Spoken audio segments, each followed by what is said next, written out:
जब हम भोजन खाते हैं, तुम देखना एक चीज वहां से आएगा, वहां से खाते ही भोजन नहीं लगेगा तुमको, किस तरह सो लेते तो मजा आ जाता है। जैसे ही तुम खाना खाओगे क्या होगा, थोड़ा जब सुस्ता लेते तो अच्छा होता है, थोड़ा सो लेते हैं, सो गया।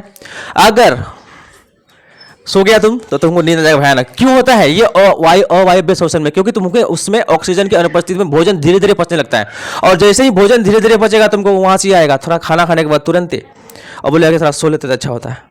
तो ये किसके कारण होगा? अवायव्य श्वसन के कारण। मतलब तुम्हारा भोजन धीरे धीरे पच रहा है और ऑक्सीजन की अनुपस्थिति में तुमको जब कम ऊर्जा मिलेगा, ताकत नहीं मिल रहा है, तुम देखना खाना खाते ही तुमको लगता है कि शरीर में जाने नहीं हो। शुरू करते हैं आज का ये धमाकेदार क्लास। अगर आप हमारे चैनल पर नए हैं तो हमारे चैनल को सब्सक्राइब कर लीजिए और बेल आइकन को जरूर दबा दीजिए। चलिए शुरू करते हैं। इस अध्याय में हम लोग पढ़ेंगे श्वसन क्या है, वायव्य श्वसन और अवायव्य श्वसन, श्वसन तथा दहन क्या है, एटीपी क्या है और ऊर्जा निर्माण क्या होता है, और उसके साथ प्रमुख चित्र भी होंगे। ठीक है, तो आगे बढ़ते हैं।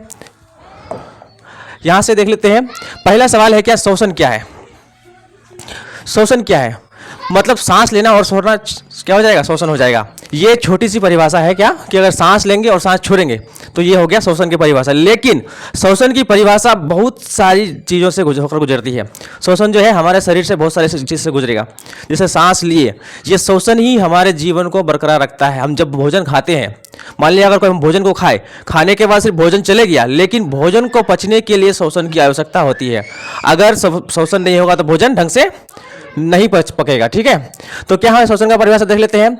श्वसन वह जैव प्रक्रिया है जिसमें जीव ऑक्सीजन लेकर भोजन का ऑक्सीकरण करते हैं और ऊर्जा कार्बन डाइऑक्साइड तथा जल उत्पन्न करते हैं। मतलब श्वसन करेंगे, सांस लिए, भोजन खाए, भोजन खाने के बाद वो क्या करता है, श्वसन के द्वारा हमारी जो कोशिकाएं हैं, जैसे माइटोकॉन्ड्रिया कोशिका है, वो क्या करता है, ऑक्सीकरण करता है। ऑक्सीकरण करने के बाद क्या होगा, धीरे धीरे भोजन को पचाने लगेगा, और पचाने के बाद क्या हो जाएगा, वो हमारे शरीर में ऊर्जा बनाने लगेगा। और सभी जगह, सभी जितनी भी कोशिकाएं हैं, हर एक जगह में, हाथ में, मुंह में, सिर में, कोशिकाओं तक, हर एक चीज, पाँव में, हर जगह क्या करेगा, ऊर्जा का संचारण करेगा।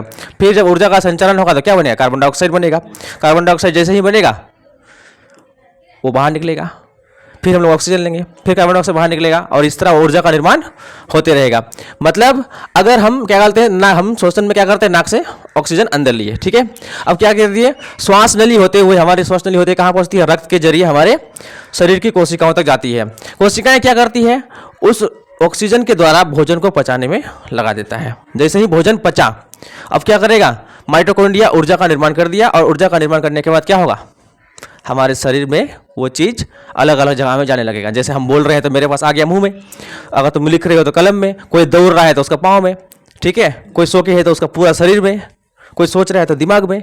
तो ये ऊर्जा जगह जगह में संचरित होते रहता है। मान लीजिए तुम अगर कान में ब्लूटूथ लगा के सुन रहे हो तो क्या होगा, इसमें तुम्हारे कान में ऊर्जा ज़्यादा चाहिए, तो पूरा का पूरा कहाँ जाएगा, ऊर्जा कान में। अगर हम बोल रहे हैं तो जीव है, ये मतलब जीव है, तो जीव मतलब बोलते बोलते थक जाएगा, तो क्या होगा, मतलब बोलने पाओगे ही नहीं तुम ढंग से। ठीक है, अब आगे देख लेते हैं। श्वसन समझ में आ गया, श्वसन क्लियर है।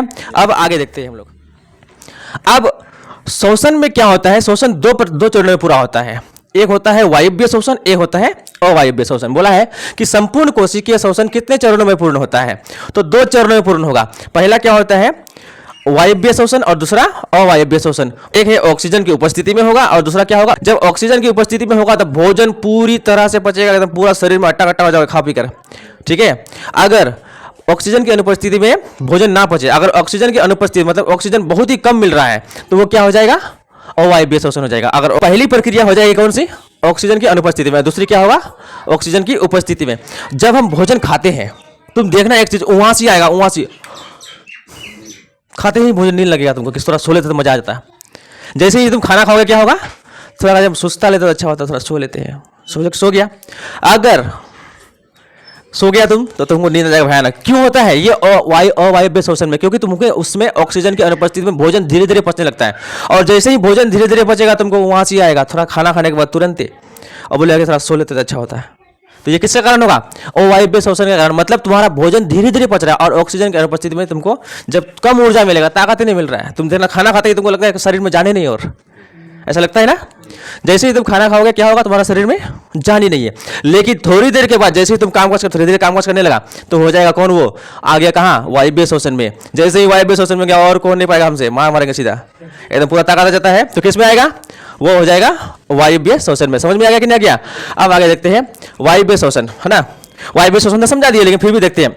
वायव्य श्वसन वह प्रक्रिया है जिसमें कोशिकाएं ऑक्सीजन की उपस्थिति में भोजन ग्लूकोज को तोड़कर ऊर्जा, कार्बन डाइऑक्साइड और जल बनाती है। यह प्रक्रिया कोशिका के माइटोकॉन्ड्रिया में होती है और इससे अधिक मात्रा में ऊर्जा प्राप्त होती है। मतलब वायव्य श्वसन में क्या होगा, भोजन किए, ऑक्सीजन फुल ऑक्सीजन में एकदम पूरा का पूरा ऑक्सीजन मिला हुआ है, तुम खा एकदम ऑक्सीजन ले लिया, पूरा का पूरा भोजन क्या हो रहा है, पच रहा है। जैसे ही पचेगा तुमको ऊर्जा मिलेगा, अरे कौन है रे और पाओगे हमसे, तो क्या करेगा, पूरा का पूरा ऑक्सीजन तुमको मिल गया, भोजन पच गया एकदम और तुमको ताकत ही मिल रहा है।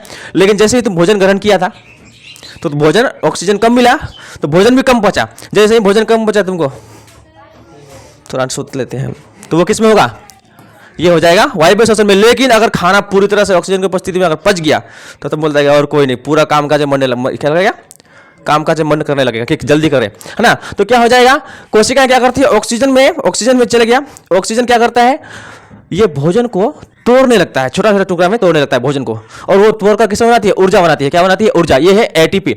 अब एटीपी बाद में सब समझेंगे, पहले इसको समझ लेते हैं कि ये है क्या। तोड़कर क्या करती है, छोटे छोटे टुकड़े में तोड़ती है और तोड़ने के बाद क्या बनाएगा, ऊर्जा बनाएगा, कार्बन डाइऑक्साइड बनाएगा और क्या बनाएगा, जल बनाएगा। ये पूरी क्रिया जो होगी कहां होगी, माइटोकॉन्ड्रिया में। माइटोकॉन्ड्रिया क्या है, हमारे शरीर का सबसे बड़ा भाग ये है, सबसे मतलब ऊर्जा का निर्माण करने वाला क्या है, चीज है, कौन, माइटोकॉन्ड्रिया। मतलब तुम लोग शादी ब्याह में गया है कि नहीं, शादी ब्याह में खाना कौन बनाता है, भंसारी से बनाता है ना। तो समझ लो कि भंसारी क्या हो गया, माइटोकॉन्ड्रिया हो गया। पूरा का पूरा ओजन खाना कौन बनाता है, हाँ माइटोकॉन्ड्रिया। मतलब पूरा ऊर्जा वही बनाएगा। अब तुम खाना ही नहीं बनाएगा तो खाएगा क्या, तो समझ लो कि क्या हो गया, भंसारी हो गया। क्या बोलते हैं उसको, खाना बनाने वाले को क्या बोलते हैं, बावर्ची हो गया। तुम क्या हो गया, बावर्ची हो गया। वही पूरा का पूरा ऊर्जा बना रहा है, मतलब निर्माण कर रहा है। तो समझ लो कि माइटोकॉन्ड्रिया पूरे शरीर में क्या कर रहा है, ऊर्जा निर्माण करता है। जगह इतना सारा कोशिका है कि जगह जगह एक कोशिका में एक माइटोकॉन्ड्रिया, एक कोशिका में एक माइटोकॉन्ड्रिया, थोड़ा सा निकाला हजारों माइटोकॉन्ड्रिया निकलेगा, लाखों माइटोकॉन्ड्रिया निकलेगा। तो कितना ऊर्जा बनेगा, समझा कि नहीं समझा, है ना। तो वायव्य श्वसन समझ गया क्या है, कि वायव्य श्वसन क्या होगा, ऑक्सीजन की उपस्थिति में वायव्य श्वसन क्या होता है, भोजन को अधिक मात्रा में पचाएगा और अधिक ऊर्जा निर्माण करेगा। और जैसे ही अधिक ऊर्जा निर्माण करेगा तुमको शरीर में क्या आ जाएगा, पूरा का पूरा ताकत आ जाएगा। इसका समीकरण देखते हैं वायव्य श्वसन का। वायव्य श्वसन का समीकरण क्या है कि ये क्या करेगा, ग्लूकोज। अच्छा, ग्लूकोज का सूत्र क्या होता है, C6H12O6।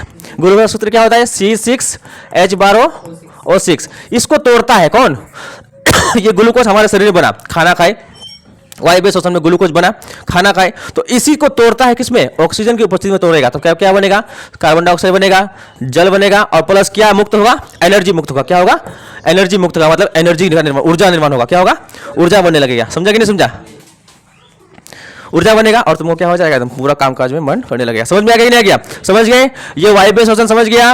वायव्य श्वसन कहाँ होगा, वायव्य श्वसन कहाँ होता है, माइटोकॉन्ड्रिया में। वायव्य श्वसन क्या है, ऑक्सीजन की उपस्थिति में क्या होता है, वायव्य श्वसन पूरा होता है। इससे क्या होगा, अधिक ऊर्जा बनेगा, है ना। और ये किसको तोड़ता है, ग्लूकोज को तोड़ के क्या बनाएगा, जल बनाएगा, एनर्जी बनाएगा और क्या बनाएगा, कार्बन डाइऑक्साइड बनाएगा। समझ में आ गया कि नहीं आ गया, एनर्जी मतलब ताकत, कार्बन डाइऑक्साइड जो हम लोग निकालते हैं गैस। समझा कि नहीं समझा, ये हो गया। अब आगे देखते हैं अवायव्य श्वसन। तब पहला चरण क्या था, अच्छा श्वसन में पहला चरण हो जाएगा तुम्हारा अवायव्य और दूसरा होगा वायव्य। अवायव्य में क्या होगा कि ये ऑक्सीजन की अनुपस्थिति में काम पूरा करेगा। ऑक्सीजन की अनुपस्थिति में, जैसे ऑक्सीजन, अगर तुम खाना खाया, अगर तुमको ऑक्सीजन कम मिला, हवा ऑक्सीजन कम मिलेगा तो तुम्हारा भोजन भी कम पचेगा, और जैसे ही कम भोजन पचेगा तो तुमको ऊर्जा भी कम मिलेगा। ये कब होता है, जब तुम शुरू में खाना खाओगे। जैसे तुम शुरू में खाना खाया तो ये क्या होगा, तुमको कम ऑक्सीजन मिलेगा और तुमको कम ऊर्जा मिलेगा और तुमको क्या आएगा, उआसी आएगा, मतलब नींद आएगा कि नहीं अब थोड़ा सा आराम कर ले तो सोचता अच्छा होता है। समझ में आ गया कि नहीं आ गया। अब ये क्या करेगा, ग्लूकोज को तोड़ता है और तोड़ने के बाद बहुत ही कम मात्रा में क्या करेगा, ऊर्जा उत्पन्न करेगा। जैसे ही कम मात्रा में ऊर्जा उत्पन्न करेगा तुमको ताकत भी कम, मतलब अच्छा लगेगा, कुछ थोड़ा सो लेते अच्छा होता, कामकाज करने में मन लगता। लेकिन धीरे धीरे ये अब वायव्य श्वसन से कहाँ पहुंचेगा, ये धीरे धीरे पहुंचेगा कहाँ, वायव्य श्वसन में पहुंचेगा। और जैसे ही वायव्य श्वसन पे पहुंचा, मतलब ये मेन मशीन में पहुंच गया।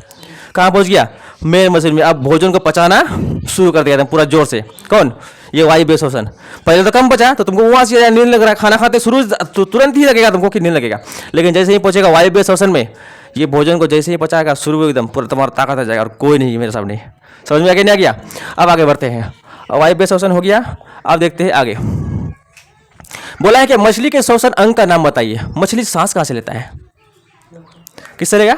गलफरा और गिल्स से लेता है। कहाँ से लेता है? गलफरा या गिल्स से। अब ये गलफरा या गिल्स क्या है?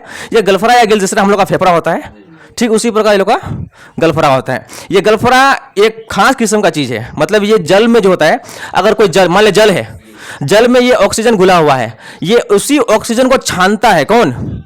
ये गलफरा ऑक्सीजन को छानता है, पानी में से निकाल निकाल के छानेगा कि नहीं पानी कहाँ है, ऑक्सीजन कहाँ है, ऑक्सीजन पानी में जहाँ जहाँ ऑक्सीजन है वो गलफरा क्या करेगा?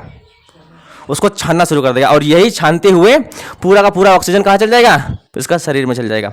और इसी से क्या, इसको क्या क्या बोलेंगे? गलफरा या गिल्स बोलेंगे। जैसे हम लोग का क्या होता है? फेफड़ा हो गया, नाक हो गया, है ना, मुंह हो गया, तो लेकिन इन लोग का होता है क्या?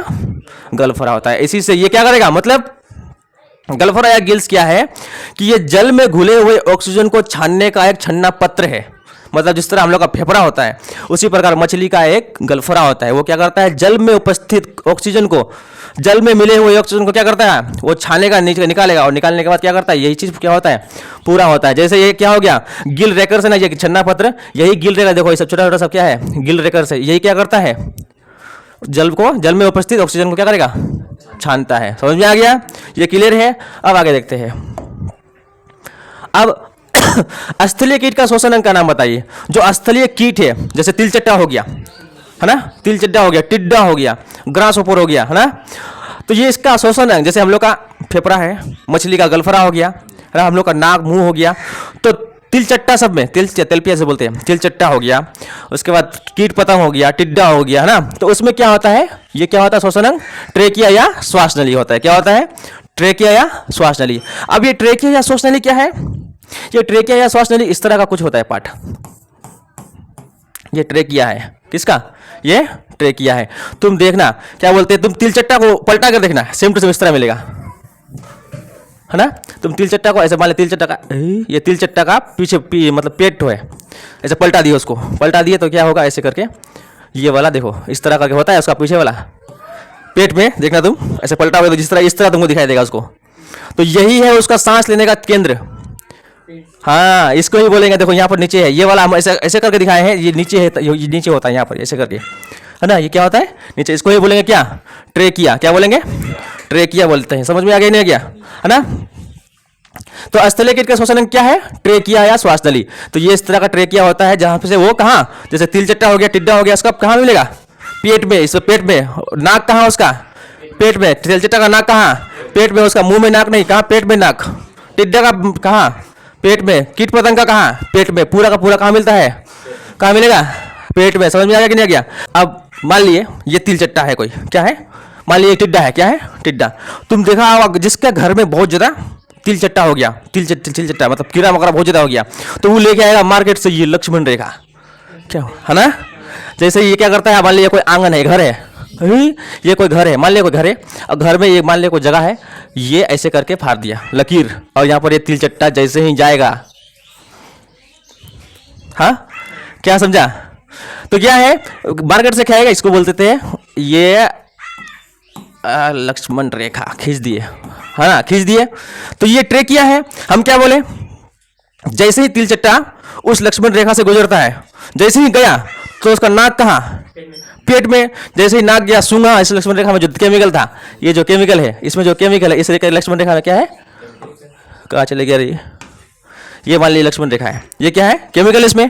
अब ये जाएगा तिलचट्टा इधर आगे बढ़ा, जैसे ही तिलचट्टा गया आगे, पेट में नाक, है ना, उसका नाक कहाँ है, पेट में। जैसे ही सूंघेगा खत्म, बोल रहा कि मर गया। कैसे मर गया, अरे उसमें नाक में उसका पेट है, क्या है, ये पेट में नाक है, किसका, तिलचट्टा का। कहाँ नाक पेट में। जैसे ही सूंघेगा वो खत्म।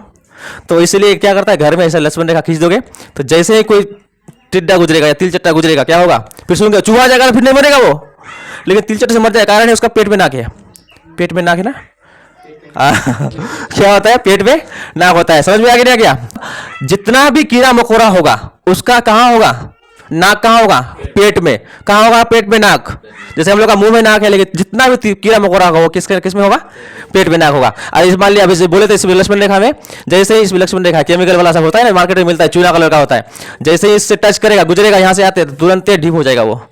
क्यों हो जाएगा, क्योंकि उसका पेट में नाक, जैसे सूंघा वैसे खत्म। क्लियर है? तो उसको क्या बोलते हैं, ट्रेकिया। समझ में आ गया कि नहीं आ गया? अब आगे बढ़ते हैं।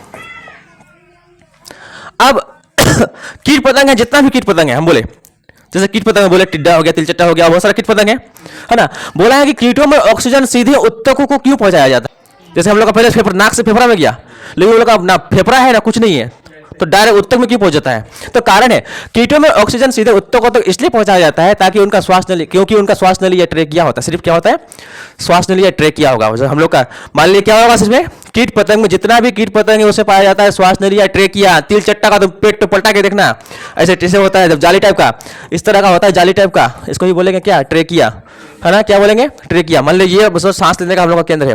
और कारण ये भी है कि अब क्या हो गया, कीट में क्या हो गया, डायरेक्ट ऑक्सीजन कहाँ गया, उत्तक में पहुंचता है। क्यों, क्योंकि उसके शरीर में हम लोग के जैसा अंग नहीं होता है, हम लोग के जैसा नाक नहीं होता है, हम लोग के जैसा उसमें रक्त में हीमोग्लोबिन नहीं पाया जाता है। क्या नहीं पाया जाता है, हीमोग्लोबिन। हम लोग का खून लाल क्यों होता है, हम लोग का खून लाल क्यों होता है, हीमोग्लोबिन। अगर ये हीमोग्लोबिन नहीं होगा तो तुमको तुम्हारा ऑक्सीजन भी नहीं बन पाएगा, वो ऑक्सीजन तुम्हारा बांध नहीं पाएगा। मतलब ऑक्सीजन को बांधने की क्षमता किसमें होती है, हीमोग्लोबिन में। ऑक्सीजन को बांध कर ले जाएगा फेफड़ा में, फेफड़ा से दिल में, दिल में से पूरा शरीर में। ये पूरा का पूरा काम करेगा कौन, ऑक्सीजन, ये हीमोग्लोबिन। किसको, ऑक्सीजन को बांधने में। लेकिन ये सब कीट पतंग में तुम देखना अधिकतर सफेद खून निकलता है, सफेद खून, है ना। तिलचट्टा को तो मर रहा, सफेद खून निकलेगा। सफेद खून में क्या होता है, हीमोग्लोबिन नहीं पाया जाता। अब हीमोग्लोबिन पाया ही नहीं जाता है तो क्या होगा, वो अगर हीमोग्लोबिन नहीं है तो ऑक्सीजन को बांधेगा नहीं वो। इसी कारण क्या कर देता है, ऑक्सीजन कहाँ, डायरेक्ट जहां तुमको जरूरी है वहीं पहुंच गया, पेट में पहुंच गया, यहां पहुंच गया, यहां जरूरी, यहां पहुंच गया, यहां पर जरूरी, यहां, मतलब पूरा का पूरा शरीर से वो निकलेगा। मतलब कीटों में ऑक्सीजन सीधे उत्तकों तक इसलिए पहुंचा जाती है क्योंकि उनका श्वास नली का तंत्र होता है। जैसे हम लोग का श्वसन तंत्र होता है, नाक हो गया, मुंह हो गया, फेफड़ा हो गया, है ना, ये श्वास नली हो गया ना। लेकिन कीटों में सिर्फ क्या होता है, श्वास नली का तंत्र होता है, मतलब श्वास नली का तंत्र होता है, जैसे ट्रेकिया तंत्र, है ना, ट्रेकिया तंत्र। इसलिए क्योंकि ये जिसे बोलते हैं ट्रेकिया, ट्रैंक्यूल से होकर सीधे कोशिकाओं तक जाती है, इसलिए उन्हें ऑक्सीजन पहुंचाने के लिए रक्त की आवश्यकता नहीं होती है। मतलब अगर तिलचट्टा है तो उसमें खून नहीं भी है तब भी चलेगा, वो सफेद खून, है ना, तुम मार के देखना, तो डायरेक्ट उसमें खून की जरूरत नहीं। मतलब ये समझ में आ गया कि नहीं क्या, ऑक्सीजन डायरेक्ट कहां पहुंचेगा, वो उत्तक में पहुंचेगा। क्यों पहुंचाया जाता है, क्योंकि उसमें रक्त नहीं पाया जाता है, मतलब हीमोग्लोबिन नहीं पाया जाता है। रक्त में हीमोग्लोबिन नहीं पाया जाएगा तो वो रक्त को क्या करेगा, मतलब ऑक्सीजन को बांध नहीं पाएगा, हीमोग्लोबिन तो है नहीं। जैसे हम लोग का शरीर है, मतलब मनुष्य का शरीर क्या करता है, हम लोग के मनुष्य के शरीर में रक्त है, रक्त में क्या है, हीमोग्लोबिन है। जैसे ही हम लोग सांस लेते हैं, इस सांस को बांधने के लिए ऑक्सीजन की क्या बोलते हैं, हीमोग्लोबिन की आवश्यकता होती है। जैसे ही हीमोग्लोबिन क्या करेगा, उस ऑक्सीजन को बांध लेगा, बांधने के बाद पकड़ लेगा, चलो यहाँ पर फेफड़ा में, चलो दिल में, वहां से रक्त में, पूरा शरीर में फैलते चलो। कौन बोलता है ये, हीमोग्लोबिन। ये अगर यही हीमोग्लोबिन किस में नहीं पाया जाता है, कीटों में नहीं पाया जाता है। समझ में आ गया क्या। अब आगे बढ़ते हैं। जैसे जैसे किस में होगा, टिड्डा हो गया, तितली हो गया, मधुमक्खी हो गया, मच्छर हो गया, मक्खी हो गया। अब मनुष्य के श्वसन अंग के नाम बताइए। मनुष्य का श्वसन अंग कौन कौन होगा, मनुष्य का श्वसन अंग कौन है, मतलब सांस कहां से, किस किस चीज से सांस लेता है। पहला नाक, मुंह, फेफड़ा, क्या रे, फेफड़ा, ग्रसनी, कंठ हो गया, श्वास नली हो गया, है ना। और ये क्या है, फेफड़ा, देखो सब फेफड़ा है, ये सब फेफड़ा है, ये फेफड़ा है। समझ में आ गया कि नहीं क्या। इसको बोलते हैं टेरिक्स, ट्रेकिया, ट्रेकिया, इस तरह का देखो ट्रेकिया, मतलब बताया ट्रेकिया, ये वाला हो गया ट्रेकिया। ट्रेकिया हम लोग के सब जो है ये वाला, तुम देखना ऐसे करके देखो, छेद है ना, तुम देखो हड्डी हड्डी है ना, ऐसा लगता है कि खुद खुरचने वाला सब है ना। तो ये क्या हो गया, ये ट्रेकिया हो गया, है ना। और इसी यही इसको ही बोलते हैं कंठ बोलते हैं, इसको बोलेंगे क्या बोलेंगे, कंठ बोलेंगे। और ये ग्रसनी, जहाँ से सांस लोगे थे, मुंह से सांस लिया था, वो ग्रसनी से सांस लिया, कहाँ से सांस लिया, ग्रसनी से ना सांस ली। समझ में आ गया नहीं आ गया। अब आगे देखते हैं हम लोग, समझा। तो कौन कौन हो जाएगा, ग्रसनी हो जाएगा, कंठ हो जाएगा, श्वास नली हो जाएगा, ना, ट्रेकिया हो जाएगा, फेफड़ा हो जाएगा, जो भी करना है ये 5-6 जो भी है तुम याद रखो। मतलब तुम जहां से सांस लोगे, जो जो अंग तुम्हारे सांस में प्रयोग होगा। मनुष्य का श्वसन अंग कैसे याद रखोगे, तुम ध्यान से देखो कि तुम सांस लेने में किस किस अंग का प्रयोग कर रहे हो। पहला नाक का प्रयोग कर रहे हैं, मुंह का प्रयोग कर रहे हैं, फेफड़ा का प्रयोग कर रहे हैं, है ना। तो ये सब क्या हो गया, मनुष्य का श्वसन अंग हो गया। इसमें कौन सी बड़ी बात है। अब आगे देखें। हाँ, अब श्वसन सजीवों के लिए क्यों अनिवार्य है। हम लोग जो सांस लेते हैं क्यों अनिवार्य है। पहला बार सांस ले लोगे तो मर जाओगे, सिंपल चीज। अगर सांस कम मात्रा में लोगे तब भी तुम मर जाओगे, अधिक मात्रा में लोगे तो तुम्हारा शरीर अच्छा है ना। जल में रहने वाला जीव बहुत दिन तक जीवित रहता है। क्यों, कारण है उसका ऑक्सीजन अधिक मात्रा में लेता है वो लोग, क्योंकि जल में अधिक ऑक्सीजन पाया जाता है। समझ में आ गया क्या। तो बोला है कि श्वसन सजीवों के लिए क्यों अनिवार्य है? श्वसन सजीवों के लिए अनिवार्य है क्योंकि इससे ऊर्जा उत्पन्न होती है जो सभी जैव क्रियाओं जैसे वृद्धि, मरम्मत, गति तथा जीवन को बनाए रखने के लिए आवश्यक होता है। मतलब श्वसन क्या है कि श्वसन से ही क्या होगा? ऊर्जा का निर्माण होगा। ऊर्जा का निर्माण होगा तो तुम जिंदा रहोगे। अगर तुम्हारे शरीर में ऊर्जा बनेगा ही नहीं, खाना पीना खाते हो लेकिन तुम्हारे शरीर में लगता ही नहीं है, बोलते हो ना खाते पीते अच्छा है लेकिन शरीर में चाहिए नहीं है, तो ये क्या होता है? ये कारण एक श्वसन तुम कम ले रहा है, इसलिए तुम्हारा ऑक्सीजन खाना ढंग से पच नहीं रहा है, इसलिए तुम्हारा शरीर में लगता ही नहीं है वो, है ना। तो और ये ऊर्जा बनेगा, अब ये ऊर्जा बनेगा तो हमारे शरीर में बहुत सारी बीमारियां होती है। जैसे हाथ टूट गया है, कहीं का कोशिका क्षतिग्रस्त हो गया, कहीं घाव हो गया है, कहीं अंदर घाव, पेट में घाव हो गया, कुछ हो गया, चोट लग गया है, तो इस सब का टूट फूट वृद्धि, सब टूट फूट करने के लिए, तुम्हारे शरीर के विकास के लिए, तुम्हारा कान का जो सुनने का मशीन है उसको ठीक करने के लिए, बोलने के लिए, देखने के लिए, इन सब चीज़ों के लिए किसकी आवश्यकता होती है? श्वसन की आवश्यकता हो, क्योंकि श्वसन से ही ऊर्जा बनेगा और ऊर्जा ही तुम्हारे पूरे शरीर को क्या करेगा? ठीक करेगा। समझ में आ गया नहीं गया? हाँ, अब आगे बढ़े। अब ये ऊर्जा प्राप्ति के लिए, जीवन क्रियाओं के संचालन के लिए कोशिकीय स्तर पर अनिवार्य है ये। शरीर का संतुलन बनाए रखने के लिए तुम खाना नहीं खाओगे तो ऐसे करोगे तुम पूरा 2 दिन में खत्म डगमगा के, है ना, आँख में घुस जाएगा और क्या हो जाएगा? तुम पक्षा बन जाओगे। और ये कोशिका स्तर पर जितना भी कोशिका है उसको ऊर्जा चाहिए। कोशिका क्या हो गया? शरीर की सबसे छोटी इकाई क्या है? कोशिका। ये कोशिका क्या करता है? पूरे शरीर का निर्माण करता है। हमारे जितना भी जीव जंतु है पूरे शरीर का निर्माण कौन करेगा? कोशिका। हमारा हाथ ऐसे उठ रहा है तो कौन काम कर रहा है? कोशिका। हम बोल रहे हैं तो कौन काम कर रहा है? कोशिका। हम देख रहे हैं तो कौन काम कर रहा है? कोशिका। हम खड़े हैं तो कौन काम कर रहा है? कोशिका। मतलब पूरा का पूरा काम कौन कर रहा है? हाँ, कोशिका कर रहा है। ये बनाने वाला कौन? कोशिका। बोलता है भगवान। भगवान तो दिया ही है बना कर, तो अगर कोई मतलब पूरा शरीर भगवान तो दिया ही है, जो भी दिया है, और भी पूरा शरीर है कैसे काम करेगा? कोशिकाओं से काम करता है। पूरा शरीर किसने बनाया? कोशिकाओं से बनाया। समझ में आ गया ना क्या? आगे बढ़ते हैं।